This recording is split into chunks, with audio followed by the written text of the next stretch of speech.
G'day, welcome back to the channel and welcome to another crazy dose of EV and net zero insanity in MGUY EV News for Sunday the 6th of July 2025. Be sure to follow me on the usual socials for more content, links in the description, and please make sure you're subscribed and have enabled all notifications so you don't miss out on any future videos. And if you'd like to support this channel, why not buy me a coffee? Click the link in the description or scan the QR code on screen. So this first story hasn't made it to any of the news outlets here in Australia and probably hasn't to wherever you are in the world. It's another lithium ion battery factory which has caught fire and produced an enormous cloud of toxic gas and smoke, which has forced tens of thousands of people to stay indoors. These factories are a ticking time bomb. It doesn't take much for one cell to go into thermal runaway, and then we get this kind of fire. Spanish battery factory explodes, toxic cloud floats in the air. 60,000 residents of Azuqueca de Henares, I'm not going to try and pronounce that, warned not to leave their homes. Several explosions at a battery factory northeast of Madrid caused a toxic cloud to form, local authorities reported. Around 60,000 residents of those towns received a warning on their mobile phones not to leave their homes, to close windows and doors, and to turn off their air conditioning. Regional authorities in the Castilla-La Mancha region in central Spain said the alert was issued due to a fire at a battery recycling plant about 50 kilometers from Madrid. According to Spanish television, the plant recycles lithium batteries.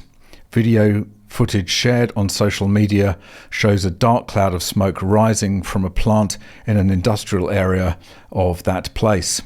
According to initial reports, there were no casualties in the plant or the surrounding area. The cause of the fire is still being investigated. Well, battery recycling plants are even more likely to catch fire simply because of the fact that these are old batteries and they're likely to be degraded or damaged or both. And when that happens, you're going to get fires. It's incredibly difficult to recycle these things, which is another reason why lithium-ion batteries just aren't the solution to our problems at the moment.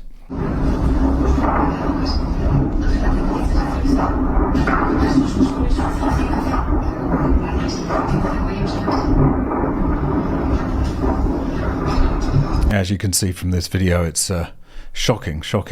Terrible disaster. Lots of people inconvenienced. I mean, the smoke that comes off these things is so toxic, it's just not funny. So we've got a trio of mad Miliband stories. If you're not familiar, Ed Miliband is the energy and net zero and energy security minister or something, which is an oxymoron in itself, how you can have net zero and energy security.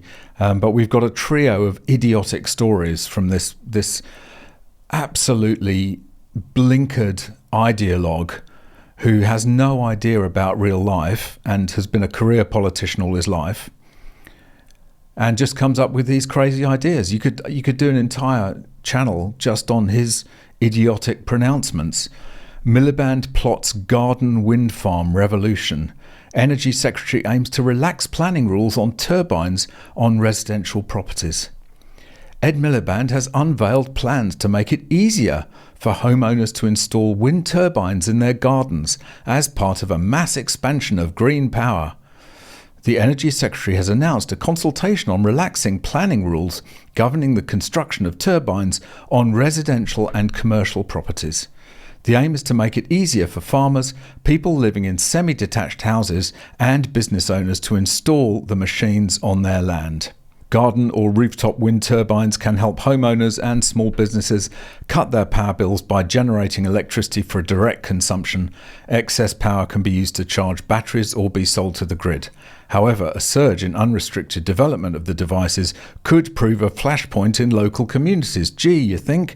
Andrew Bowie, the Shadow Energy spokesman, also accused Mr. Miliband of trying to turn the nation's suburbs into a giant wind farm. Yeah, I mean, what can you say? This guy is a nutcase, total nutcase. And if you think that's bad, Here's number 2 in the trio of stories. Miliband to cover Britain's lakes in floating solar panels. What a great idea. Energy Secretary plans to quadruple the use of the technology in Britain. Lakes and reservoirs will be covered with solar panels under Ed Miliband's plans to quadruple the use of the technology in Britain. Mr. Miliband is hoping to make it more difficult for locals to object to bodies of water being covered in the panels and to the erection of telegraph poles in rural areas. Good grief.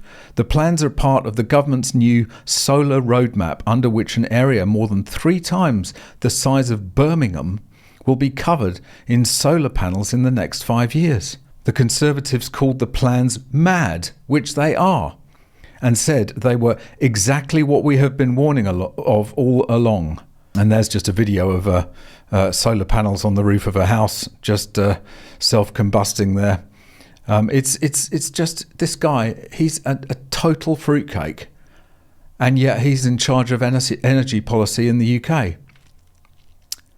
It's remarkable. It's remarkable. So in this story, he's planning to quadruple the amount of solar power. Don't forget, of course, this is the UK, which is one of the cloudiest and dullest and wettest countries on earth. I know. I lived there for 30 plus years. And yet, solar panels are the way to go. But here's story number 3. Miliband forced to pay solar farms to switch off. Operators paid to shut down for first time to avoid grid power surge. This is the kind of irrational thinking that goes on. That on the one hand, we're expanding floating solar panels, and on the other, we're having to pay them to turn off.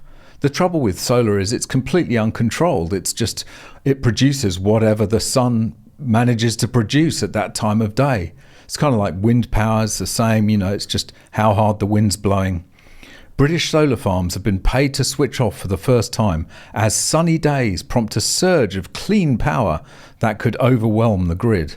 The National Energy System Operator, NESO, which manages the UK's power grids and is overseen by Ed Miliband, the Energy Secretary, has issued switch-off orders to solar facilities this year, new research reveals. Operators are paid to switch off when these orders are issued, with the extra cost added to consumer and business energy bills. Excellent. The solar operators claiming compensation are understood to include some of the UK's biggest energy suppliers, such as EDF Renewables and Octopus Energy. These payments are common for wind farms, which generate more power than cables can cope with on particularly windy days. Good grief. And in terms of wind farms, constraint payments have cost consumers £650 million. This is added to energy bills. And they say, renewables are the cheapest. It's such a lie. It's such an absolute lie. But this guy, he's hilarious. I mean, he's a constant source of material because he is such a fruitcake. It's extraordinary that the energy policy is being run by this guy in the UK. And another potentially solar-related story, again, because there's been a bit of a heat wave in Europe and there's been lots of sun, solar panels have been producing too much power.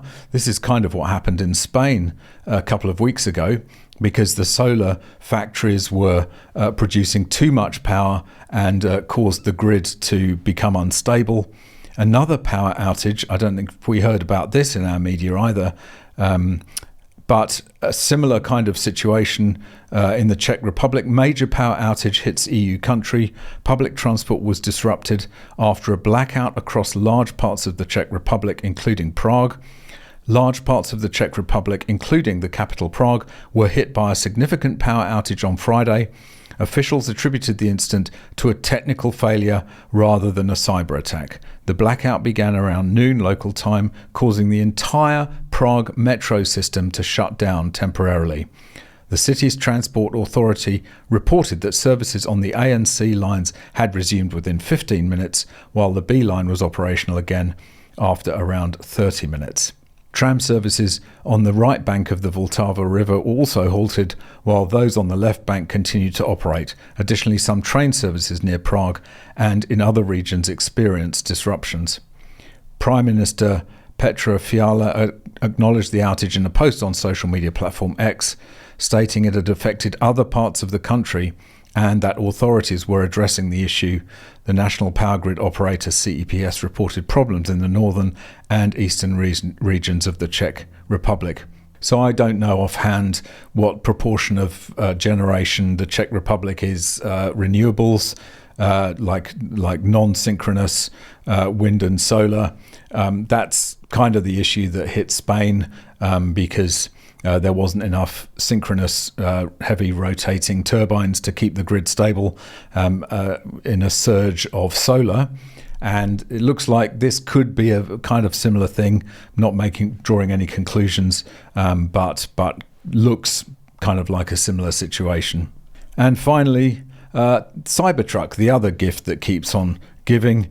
CNN has finally determined that the Cybertruck is a flop. Why Tesla's Cybertruck has been such a flop. Despite Elon Musk's bold predictions, the Cybertruck is officially a flop. Tesla is deliberately opaque about its sales numbers on specific models, so you have to squint to get a sense of just how badly the company's unique pickup truck is performing, but we definitely have some idea. Here's what we know based on Tesla's deliveries, a proxy for sales released this week. The EV maker delivered about 384,000 vehicles in total worldwide between April and June this year, a record 13.5% decline from a year earlier. Zoom in and it gets uglier for Tesla. Tesla doesn't break out sales of the Cybertruck, one of its premium models that Musk says was inspired by the dystopian movie Blade Runner. It discloses just two categories, the Model 3 and Y in one category, and in the second, other models, which is almost entirely the company's legacy Model S sedan, the Model X SUV, and the Cybertruck. The company said it delivered about 10,400 other models in the second quarter, which itself is a huge problem for Tesla. In the same quarter last year, Tesla sold more than 21,500 other models. It's hard to think of another word for a 52% decline other than a collapse. How many of those others are Cybertrucks and how many are the Model S or X? That's not entirely clear. The article goes on to explain some of the reasons why it's been facing challenges. It's $80,000 to $100,000 US price tag, imminent erasure of EV tax credits, oddball design, repeated recalls, 200-mile real-world range, the lack of an initially promised range extender, affiliation with Musk, and symbol of MAGA and a target of vandalism. Anybody who looked at the Cybertruck with rational eyes would see that it was the ugliest, most impractical, god-awful thing you could imagine, and that it wasn't going to do well except with Tesla fanboys. And that's probably what's happened. The fanboy market for Cybertrucks is now saturated, and that's it. No more Cybertrucks will be sold. All right, that's it for this one. Thanks very much for watching. Really hope you enjoyed it. See you in the next one. Bye for now. If you've got any tips or stories, go there. If you'd like to watch another video, go there. If you'd like to buy me a coffee, go there. And please subscribe to this channel.